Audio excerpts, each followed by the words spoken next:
आइए सर, तो स्टार्ट करते हैं एचपी चैप्टर का लेक्चर नंबर 2। अब तक हम लोग सर देखे हैं, उसका रिवीजन वगैरह हो गया। अब आगे देखते हैं इलस्ट्रेशन नंबर 2। ठीक है, वर्किंग नोट नंबर सबसे पहले 1 बना है। FRMB जो हायर था ले लिए, हायर 3 और 4 में जो लोअर था वो ले लिए 81।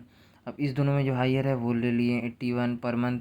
उठा के जीवी डाल दिए, इंटू 12 मंथ कर दिए, 9,72,000 आ गया। Minus municipal tax paid 60,000। Question में कुछ नहीं बोला, एज्यूम कर लो सर कि पेड किया है ऑनर ही। देयरफॉर लेस करने के बाद 60,000 आ गया NAV। माइनस स्टैंडर्ड डिडक्शन 9,12,000 का 30%, 2,73,600 स्टैंडर्ड डिडक्शन आ गया। Minus interest on capital borrowing. ठीक है sir, interest on capital borrowing पे दिया हुआ है 50,000। तो ये सब कुछ अलाउड होता है, ये ड्यू बेसिस पे होता है, इसलिए इसमें कुछ लेकिन ही नहीं है। बस ध्यान रखना कि इंटरेस्ट किस चीज़ का क्वेश्चन में दिया हो सकता है इंस्टीट्यूट घुमाने के लिए प्रॉपर्टी की जगह कुछ और चीज़ का दे दे, तो वो चीज़ बस ध्यान देना। इंटरेस्ट अलाउ होता है HP खरीदने के लिए लिए हैं या उसका रिकन्स्ट्रक्शन के लिए लिए हैं, सॉरी कंस्ट्रक्शन रिकन्स्ट्रक्शन ये सब चीज़ के लिए, मतलब सिर्फ HP से रिगार्डिंग होना चाहिए। ठीक है, वो लोन का इंटरेस्ट मिल जाएगा। Therefore income under head HP 5,84,000, 5,88,800। ठीक है सर। नंबर 2, जब इनकम कैलकुलेट करते हैं इनकम अंडर हेड HP में, तो यहाँ पे ओनली 3 डिडक्शंस ही अलाउड होता है इस हेड में। Number 1 municipal tax. ठीक है, म्यूनसिपल टैक्स पेड होगा तो ही मिलेगा म्यूनसिपल टैक्स का डिडक्शन। स्टैंडर्ड डिडक्शन सबको मिलता है, चाहे वो कोई भी हो। ठीक है sir, all persons, all 7 persons, और इंडिविजुअल में रेसिडेंट हो या नॉन रेसिडेंट हो या RNO RO सबको मिलेगा। ठीक है सर। और इंटरेस्ट ऑन कैपिटल बोरोइंग पे होगा, पे हो या ना हो तो भी मिलेगा ये। ठीक है, ये ड्यू बेसिस पे मिलता है ये डिडक्शन। ठीक है। Any other expense related to HP like insurance premium, repair, white wash करवाया, lift facility charges, power backup facility. ठीक है, लिफ्ट फैसिलिटी चार्जेस है, पावर बैकअप फैसिलिटी है जनरेटर का, वो चार्जेस है, ETC, ये सब नॉट अलाउड होगा इस हेड में। ये सारा चीज़ अलाउड नहीं होता है। सोसाइटी का मेंटेनेंस के लिए पैसा दिए, इसका भी डिडक्शन अलाउड नहीं होता है हाउस प्रॉपर्टी में। इलेक्ट्रिसिटी एक्सपेंस है, हाउस प्रॉपर्टी का एक्सपेंस ही नहीं होता है ये। रिपेयर एक्सपेंस है, नॉट अलाउड होगा। ध्यान रहे, रिपेयर का एक्सपेंस अलाउड नहीं होगा, बट लोन लिए हैं रिपेयर के लिए, ये अलाउड होता है इसका इंटरेस्ट। ठीक है, वही चीज़ एक पॉइंट था, बस आगे बता दिया अब आगे। बट लोन लिए मतलब लोन रेज किए हो फॉर रिपेयर ऑफ HP का, वो अलाउड होगा उसका एक्सपेंस, उस लोन का इंटरेस्ट का। रिनोवेशन के लिए लोन लिए, रिकन्स्ट्रक्शन ऑफ HP के लिए लोन लिए, तो उसका इंटरेस्ट जो देना है उस लोन पे, उस अमाउंट पे जो इंटरेस्ट पे कर रहे हैं, वो इंटरेस्ट अमाउंट अलाउड होगा अंडर हेड HP में as per section 24 sub section B कहता है। ठीक है सर। अब पॉइंट नंबर 3 समझते हैं। मिस्टर जे ने अपना HP को लेट आउट किया 50,000 पर मंथ में आपको। ठीक है, म्यूनसिपल टैक्स पेड हुआ है, टेनेंट दे दिया 15,000 का। ठीक है sir, in month of December 24 में पे किया, एंड दिस 15,000 एडजस्ट कर लिया against the rent for December. मतलब उस जो दिसंबर का पेमेंट किया, उस दिसंबर का 24 का पेमेंट में दैट इज़ नेट रेंट पे किया। 50,000 टोटल था तो 35,000 पे किया। 50,000 rent amount minus municipal tax paid by tenant, 15,000 minus कर लिया। ठीक है sir, that is mister J ही। तो क्वेश्चन क्या है सर कि म्यूनसिपल टैक्स 15,000 का जो डिडक्शन मिले, 15,000 का जो म्यूनसिपल टैक्स पे हुआ है उसका डिडक्शन मिलेगा क्या, अलाउड होगा क्या? यस, अलाउड होगा, बिकॉज टेनेंट रेंट में से लेस करके दिया है, दैट इज़ मिस्टर जे ही पे किया है देखा जाए तो इनडायरेक्टली। ठीक है सर, तो ये भी ध्यान रखिएगा, अगर पे किए और आगे चल के रेंट से एडजस्ट कर लिया टेनेंट तो फिर वो म्यूनसिपल टैक्स अलाउड होता है। ठीक है सर, ओके। अब हम लोग आगे अब एक एक करके एक एक केसेस को देखते हैं। ठीक है सर, अब आते हैं केस नंबर A बोलो या केस नंबर 1 बोलो, एक ही बात है। HP लेट आउट है for part of the year के लिए, पार्ट ऑफ द ईयर कुछ टाइम लेट आउट है, मतलब उसमें भाड़ा में आदमी है, एंड वेकेंट है कुछ पार्ट ऑफ ईयर के लिए, दैट इज़ घर पर कोई नहीं रहता है, घर पर ताला लगा हुआ है, ऑनर भी नहीं रहता है, ठीक है। इफ़ ये वैकेंट का कंडीशन है तो वो केसेस यहाँ आएगा, ठीक है सर। अब देखो एग्जाम्पल 1, लेट आउट था अप्रैल 2024 से जनवरी 2025 तक, आदमी था 10 महीना एंड खाली है, वैकेंट था फरवरी और मार्च का 2 महीना, ठीक है। अब क्या करेंगे सर, स्टेप 1, सबसे पहले कैलकुलेट करेंगे एक्सपेक्टेड रेंट ऑफ एचपी का for whole year, that is 12 month का टोटल अमाउंट निकाल लेंगे, 12 मंथ का एक्सपेक्टेड रेंट कितना है वो। स्टेप 2, कैलकुलेट करेंगे एक्चुअल रेंट ऑफ एचपी का फॉर लेट आउट का पीरियड का निकालेंगे, दैट इज़ 10 महीना। एग्जाम्पल इस क्वेश्चन में 10 महीना भाड़े पे रूम था, लेट आउट था, ठीक है। तो जितना मंथ रहा है लेट आउट उतना ही मंथ यहाँ पे उतना ही मंथ का कैलकुलेट करेंगे एक्चुअल रेंट, ठीक है। यहाँ पे फॉर एग्जांपल यहाँ पे 10 मंथ घर जो है वो लेट आउट पे था, तो 10 मंथ ले लेंगे। स्टेप 3, कंपेयर करेंगे एक्सपेक्टेड रेंट को और एक्चुअल रेंट जो निकाले हैं लेट आउट पीरियड का उसको, ठीक है। अगर एक्चुअल रेंट ज़्यादा है और एक्सपेक्टेड रेट कम है, यस ऐसा है, तो जीएवी क्या होगा, जीएवी होगा सर एआर ही होगा बिकॉज एआर हायर है, ठीक है। नॉर्मली भी यही होता है, एआर हायर होता है, तो ठीक है सर।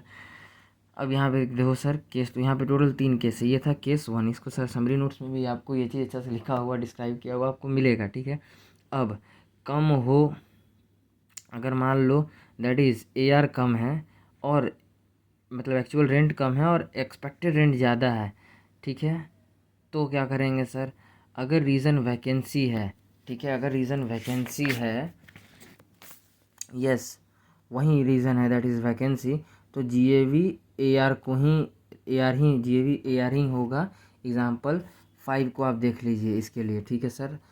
और अगर रीज़न वैकेंसी नहीं है तो जीएवी ईआर होगा, दैट इज़ हायर, ईआर ही है, एआर कम है और ईआर ज़्यादा है, वहीं केस चल रहा है, तो जनरली भी ऐसा ही होता है, ईआर ही होता है बस यही एक एक्सेप्शनल केस है सर, जो कि पूरा एचपी चैप्टर में, जहाँ पे ये लोअर होते हुए भी एआर लोअर होते हुए भी जीएवी बन जाएगा, ठीक है, बिकॉज वैकेंसी की वजह से, ठीक है। अब इसका कैलकुलेशन कैसे करेंगे सर वो आपको आगे अभी हम लोग समझेंगे, ठीक है।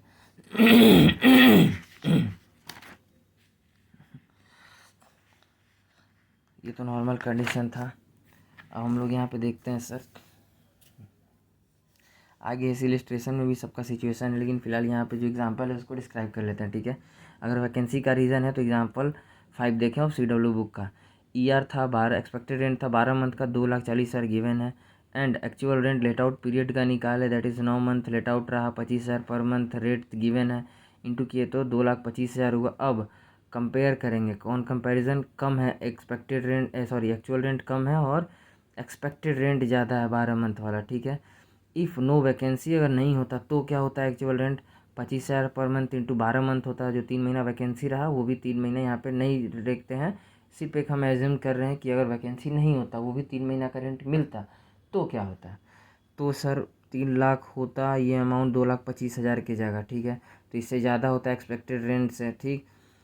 तो इफ़ मेरा एचपी 3 मंथ वैकेंट ना होता तो ठीक है अमाउंट 3 लाख होता, 3 लाख होता 2,25,000 के जगह पे, सिंस रीज़न वैकेंसी है देयर फोर जीएवी बनेगा एक्सपेक्टेड रेंट, जीएवी बनेगा एक्चुअल रेंट बनेगा, जीएवी बनेगा एक्चुअल रेंट, दैट इज़ 2,25,000, ठीक है सर। अब यहाँ लिख भी दे रहे हैं एज एआर लेस है ईआर से, 2,25,000 कम है 2,40,000 से ड्यू टू वैकेंसी की वजह से, इफ़ वैकेंसी नहीं होता तो एक्चुअल रेंट 3 लाख होता, therefore as AR is less than expected rent due to vacancy, therefore GAV सॉल्व भी AR बनेगा, दैट इज़ 2,25,000 का, that is GAV is equals to AR in 9 month वाला, 9 मंथ वाला लेंगे उसी को GAV माना जाएगा। अब देखो वैकेंसी नहीं है तो GAV ER होगा, ठीक है। ये वाला किसका एग्जांपल देखते हैं sir, example 6 of CW book, ठीक है, एग्जांपल 6 ऑफ CW बुक देखो, सिंस एक्सपेक्टेड रेंट क्या है 2,40,000 12 मंथ का गिवन है, एंड एक्चुअल रेंट क्या है लेट आउट पीरियड का, जैसे 9 मंथ था 18,000 रेंट था 1,62,000, ठीक है।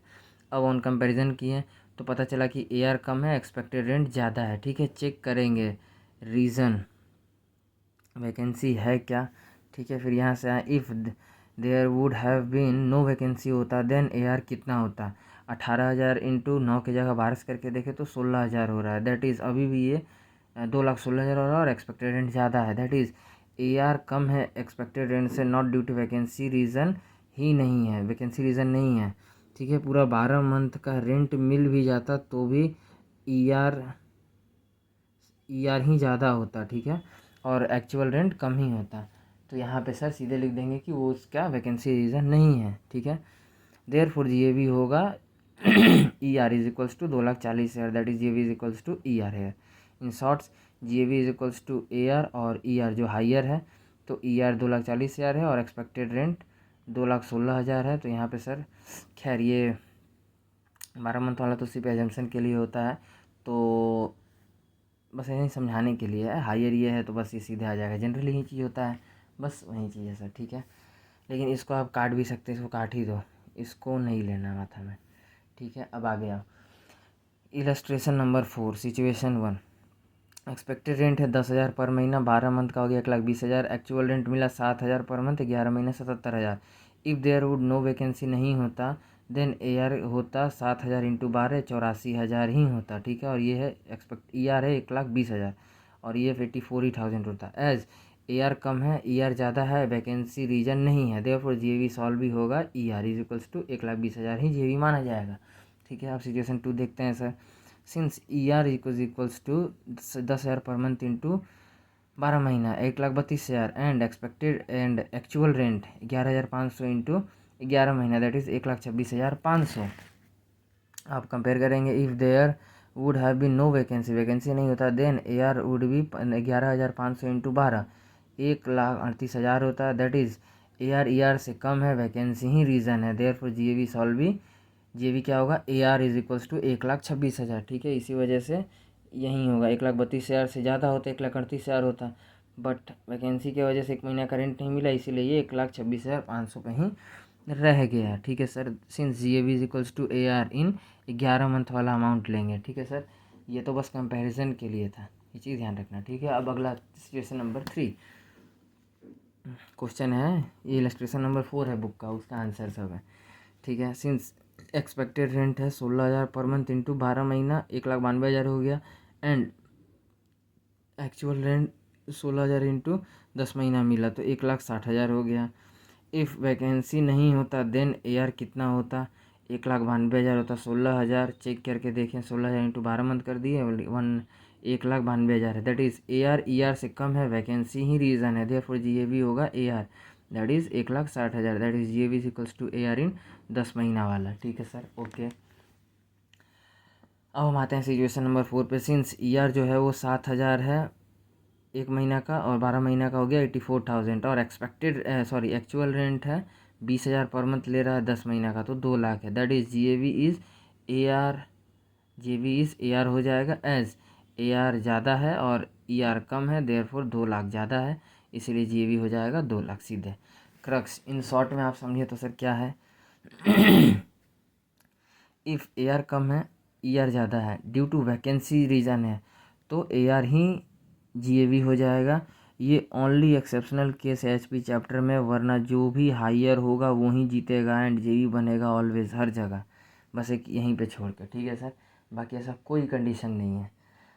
ठीक है, और ये कौन सा कंडीशन में आता है, ये पहला ही केस में आता है जो कि पार्ट ऑफ कुछ महीना लेट आउट रहा और कुछ महीना फिर वैकेंट रह गया, उस कैटेगरी का ये एक एक्सेप्शनल केस है सर। ठीक है, ओके।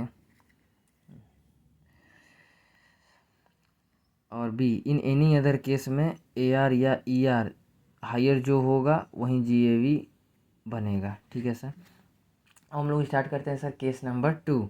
ठीक है, प्रॉपर्टी लेट आउट है for part of the year में एंड सेल्फ ऑक्यूपाइड है for part of the year में, तो क्या होगा, इफ़ ये कंडीशन है तो वो केस यहाँ आएगा, दैट इज़ यूज्ड हो रहा है ऑनर फॉर ऑन रेसिडेंस के लिए किया है यूज़। ठीक है, या फिर वो प्रॉपर्टी में कोई नहीं रह रहा, वो मतलब वो अनऑक्यूपाइड है, उसमें कोई है ही नहीं, खाली है, तो भी यहीं पे आएगा वो केस। ठीक है, सपोज़ लेट आउट है अप्रैल से जनवरी 10 मंथ तक के लिए टेनेंट रहा था, अब सेल्फ ऑक्यूपाई कर लिया फरवरी और मार्च में, 2 महीने तक खुद ऑनर रहा। ठीक है सर, स्टेप 1 कैलकुलेट करेंगे expected rent for whole year, 12 month का अमाउंट निकाल लेंगे, अमाउंट 12 12 मंथ का अमाउंट निकाल लेंगे। एक्सपेक्टेड रेंट 12 महीने में कितना होता है। स्टेप 2 कैलकुलेट करेंगे actual rent for let out period that is 10 महीना का। यहाँ पे एग्जाम्पल के अकॉर्डिंग 10 महीना का निकालते हैं। सिंस जीएवी वो बनता है जो ईआर या एआर दोनों में जो हायर होगा, दोनों में जो भी वही बनेगा हायर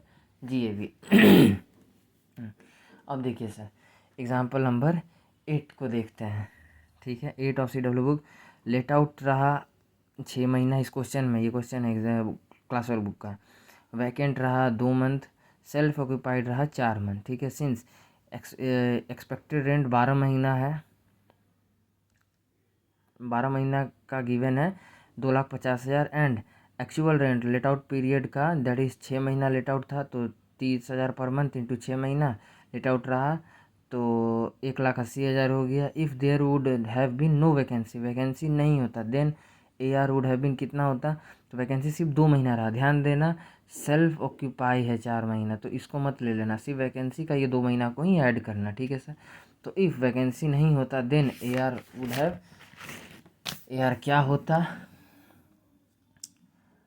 हैव बीन 30,000 इंटू 8 महीना, 6 + 2 = 2,40,000 एज AR कम है और ER ज़्यादा है। ठीक है, नॉट ड्यू टू वैकेंसी की वजह से नहीं, देयर फॉर GAV = ER ही होगा दैट इज़ 2,50,000। ध्यान रहे 6 महीना लेट आउट था, 2 महीना का वैकेंसी है, इसी वजह से ये 8 हो गया। इग्नोर करेंगे 4 मंथ का सेल्फ ऑक्यूपाइड को यहाँ पर इस कैलकुलेशन में। ठीक है सर, ओके। बाकी अब अगला देखते हैं इलस्ट्रेशन नंबर 5 को। ठीक है, पर्टिकुलर्स कैलकुलेशन है जीएवी का। एक्सपेक्टेड रेंट 38,000 है, इंटू 12 करके देखें 4,56,000। ये थोड़ा डाइट कर दिए हैं सर, आप इस सॉल्यूशन में इसको अलग से हम लोग बनाएंगे। ठीक है सर, एंड एक्चुअल रेंट है कितना सर, एक्चुअल रेंट है 32,000, एक्चुअल रेंट है 32,000 इंटू 4 मंथ लेट आउट रहा। ठीक है सर, तो 1,28,000 हो गया। If there would have been, vacancy नहीं होता, देन एयर कितना होता 32,000 इंटू 6 महीना, बिकॉज 4 महीना एक्चुअल रेंट मिला और 2 महीना वैकेंसी था दैट इज़, और 6 महीना वो खुद रहा होगा, ऐसा कुछ क्वेश्चन हो है। ठीक है सर, वो आपके क्वेश्चन में देखिएगा सर बाद में। ठीक है, दैट इज़ 1,92,000 होता। एज AR कम है एंड ER ज़्यादा है, not due to vacancy reason नहीं है, देयर फॉर GAV सॉल्व भी ER ही बनेगा दैट इज़ 4,56,000, बिकॉज वो होता भी तो 1,52,000, 1,52,000 ही होता, 1,92,000, उससे कुछ नहीं होता। तो इस तरह से ये 4,56,000 उठ के चल जाएगा वर्किंग नोट 1 में। ठीक है, minus municipal tax paid by owner 2,000 वो लेस कर दिया, NAV आ गया, NAV का स्टैंडर्ड डिडक्शन दे दिया गया 30% ऑफ NAV वो भी सर यहाँ पे लेस हो जाएगा। ठीक है, minus interest on capital borrowing ICB always मिलेगा, ड्यू बेसिस पे मिलता है, उससे मतलब ही नहीं है पेमेंट किया है कि नहीं है, बस वो जो लोन है जिसका ये इंटरेस्ट है 30,000 वो HP से रिगार्डिंग होना चाहिए, तो 30,000 का वो ही मिल जाएगा। Therefore income under head HP में आ जाएगा 2,87,800 रुपये। ठीक है सर, अब केसी जो प्रॉपर्टी आपका सेल्फ ऑक्यूपाइड है थ्रू आउट द ईयर, पूरा 12 मंथ दैट इज़ खुद ऑनर रहा, तो वो केस यहाँ आएगा। ठीक है, तो ऐसे केसेस में एक्सपेक्टेड रेंट 0 होगा बिकॉज ऑनर खुद रह रहा है उसमें, तो कुछ एक्सपेक्ट ही नहीं किया जा सकता है। सिंस एक्चुअल रेंट भी 0 होगा क्योंकि कुछ मिला ही नहीं, एंड GAV भी 0 ही आएगा, 0 ही होगा। Yes sir, municipal tax paid का डिडक्शन अलाउ नहीं होगा फॉर सेल्फ ऑक्यूपाइड वाला केस में ओनली, ये चीज़ ध्यान रखना। अब ये सेल्फ ऑक्यूपाइड का केस है, मतलब वो घर जिसमें खुद ऑनर ही रहा है पूरा 12 साल, सॉरी 12 महीना, पूरा 12 महीना। ठीक है, तो इसमें क्या होता है, इसका केस ही अलग है। एक्सपेक्टेड रेंट भी 0 होता है, एक्चुअल रेंट भी 0 होता है, GAV भी 0 होता है, म्यूनसिपल टैक्स का अलाउड नहीं होता है सेल्फ ऑक्यूपाइड के केस में, चाहे पेमेंट करो या कुछ भी करो वो नहीं मिलने वाला है। ठीक है, देयरफॉर NAV भी नील होगा, यहाँ पे स्टैंडर्ड डिडक्शन नील ही होगा बिकॉज NAV ही नील है तो वो तो नील आएगा ही। बस एक ही चीज़ यहाँ पे मिलता है sir, ICB interest on capital borrowing allowed होगा ओनली इस केस में। ठीक है, तो यहाँ पर एक चीज़ देखना, GAV nil minus municipal tax not allowed, therefore NAV भी 0, स्टैंडर्ड डिडक्शन भी 0, माइनस ICB 2 लाख या 30,000 दोनों में से एक चीज़ मिलेगा। तो इस तरह से आप देखेंगे लॉस सेटअप करने को, तो इस केस में सेल्फ ऑक्यूपाइड के केस में ऑलवेज लॉस ही आता है इस केस C में। ठीक है सर, ऑलवेज यहाँ पे इनकम कभी नहीं होगा, यहाँ पे लॉस ही रहेगा, या तो 2 लाख का लॉस दिखेगा या तो 30,000 का लॉस दिखेगा। अब इससे रिगार्डिंग इस 2 लाख और 30,000 का क्या राज है, ये सर आपको नीचे दिखेगा।